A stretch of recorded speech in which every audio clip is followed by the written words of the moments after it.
You are Locked On Coogs, your daily podcast on the Houston Cougars, part of the Locked On Podcast Network, your team every day.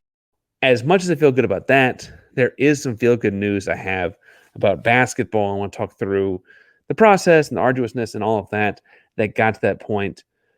But first, we're talking about football games at the end of the month. We're talking about baseball games all summer. We're talking about all kinds of things you got to get out and do. And getting out and doing those things requires tickets. And the best place to get tickets for whatever you are going to is the Gametime app. I mean, whatever you're going to. Sporting events, concerts, comedy shows, the theater, whatever it is, Gametime has the tickets. They have last-minute deals, flash deals, different zones get deals, all kinds of things at the Gametime app today. What I really like are two things here, right? All-in pricing. I never feel tricked. I always know exactly what I have to pay when I'm going through this, and I have to worry about what's the fee going to be for this, the taxes for that. They show you all the prices up front as you're looking for the ticket. And if I wonder what the view is going to be like from my seat in that venue for that type of event, especially as important like a concert or something like that, they can show you exactly what it's going to look like from that section and row at the venue, at the type of event once you click on the tickets, right? So all kinds of great features. The lowest price guarantee means that Gametime will credit you 110% of the difference if you find tickets in the same section and row for cheaper somewhere else. So what are you waiting for? Take the guesswork out of buying MLB tickets with Gametime. Download the Gametime app, create an account, and use code LOCKEDONCollege for $20 off your first purchase. Terms apply. Create an account and redeem code LOCKEDONCollege. LOCKEDONCOLLEGE for $20 off. Download Gametime today. Last minute tickets, lowest prices, guaranteed.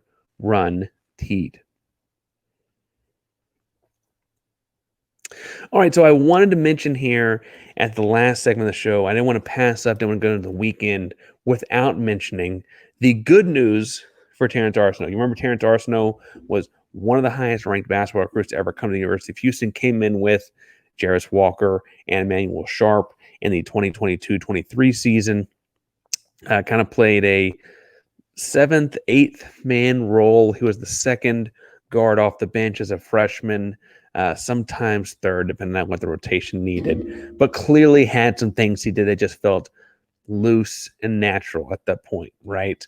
Arceneaux would then come into his sophomore season this past year, 23-24, and kind of have a slotted for a bigger role. He was looking like he might even be the 6th man, not quite a starter, but an important factor in the program. And his versatility defensively is what made him such a weapon in the Kelvin Sampson defense, right? 6'5", long arms, guards a lot of positions, guards 4s, guards 2s, guards 1s, guards a bunch of different spots, right? He is such a potentially strong defender, right? And I mean, I'd say that he has a lot of potential. That there were people, even with him as the 8th man in the rotation, projecting him as a second-round pick after his freshman year, late second-round pick, but admittedly a second-round pick, just because NBA teams want athletic, rangy bodies like that on their rosters, right? Not necessarily, he's not like a giant, he's not 6'10", but he's just got the frame, got the athleticism, got the coordination, got the instincts to be a pro. He's putting it all together, he's figuring things out, he's gotten so much better offensively until 11 games into his sophomore year, he tore his Achilles. And it was gut-wrenching. It was the A&M game. I remember that. It was so, the highs and lows of that weekend for basketball were big time because he is so important to the culture and things on this team.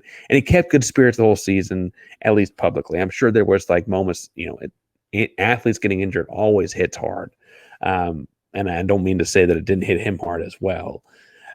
But he seemed to be very much like the team's number one cheerleader for the bench and very involved in those kinds of ways, right? Good culture guy. Again, probably got the best culture in America. Makes sense, right? He played 11 games last season. Houston finished having played 37 games. And so he did come in under the 30% mark and put in asking for a medical redshirt. And on Thursday, he was granted that medical redshirt. So Terrance Arceneaux will be athletically a sophomore in the 2024-25 basketball season.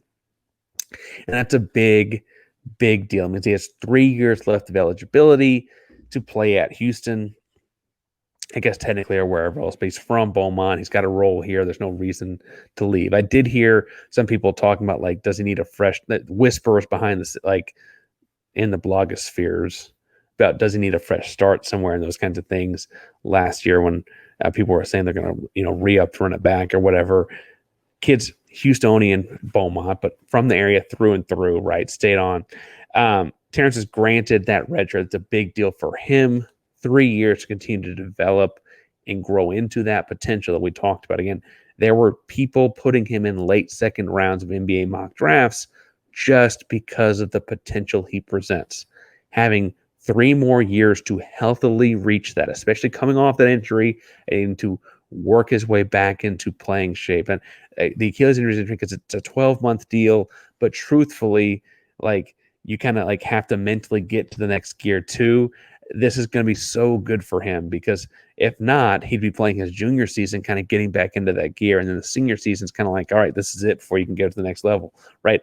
This is going to be a big, it takes a lot of pressure off of the season for Terrance individually and kind of helps Houston justify working him in at a maybe not slower because they need him, but a not as fast of a pace, right?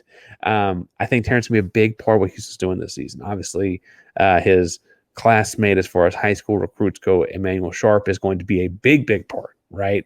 And that backcourt is particularly loaded with LJ Cryer, Milo Suzanne, Mercy Miller is a big-time freshman coming in, et cetera, right? But he really kind of fits more in that forward spot too, with Ramon Walker, with Chase McCarty, big-time freshman coming in as well, right? Who knows if JoJo is going to be more of the 4, more of the 5 this year. Joe and Roberts obviously going to be one of the best power forwards in America. All of that is to say that he now, with his individual career having another year at Houston, he kind of has more time to grow and do what's best for him and the team and those kinds of things throughout this. I still, until I see something that shows me otherwise, think Terrance will be a pro basketball player in this country at the G League or NBA level. He's just that kind of a defender with that kind of instincts. And he has shown, again, he only got to play 11 games as a sophomore, showed so much growth offensively, though, that I feel pretty confident that things are going to work out. And I'm happy he gets another year to do that, right? I know the program is, you see Kellen Sampson stoked about it online, like, this is a good thing for the program, good thing for Terrance as well, and exciting to see happen. And I want to make sure we didn't go into the weekend without saying congratulations. That's a big deal. I know he did play less than the 30% of the season, so it was probably fairly assumed by a lot of people, but these medical redshirts can get tricky. The NCAA cancels or dismisses the request, denies them for a bunch of different weird reasons, right? And so Terrance getting it approved is a good and significant thing. So way to go, Terrance. Happy for you, man. If you're happy for him as well, I want to celebrate in the comments down below. Think I'm way off on something I said today. I want to tell me in the comments down below. Whatever you do, you can tell me in the comments, or you can find me on social media, X, Twitter, Blue Sky, whatever, at Painsworth512, PAINSWORTH 512 on whatever social media service you're looking things up on. Thank you again for making Locked On Coogs your first listen. If you're looking for a second listen, Big 12 news is happening and changing every day. Drake Toll is doing a great job of covering it over at Locked On Big 12, so go check him out. Again, Locked On Coogs, proud member of the Locked On Podcast Network. It means your team every day. Go Cougs.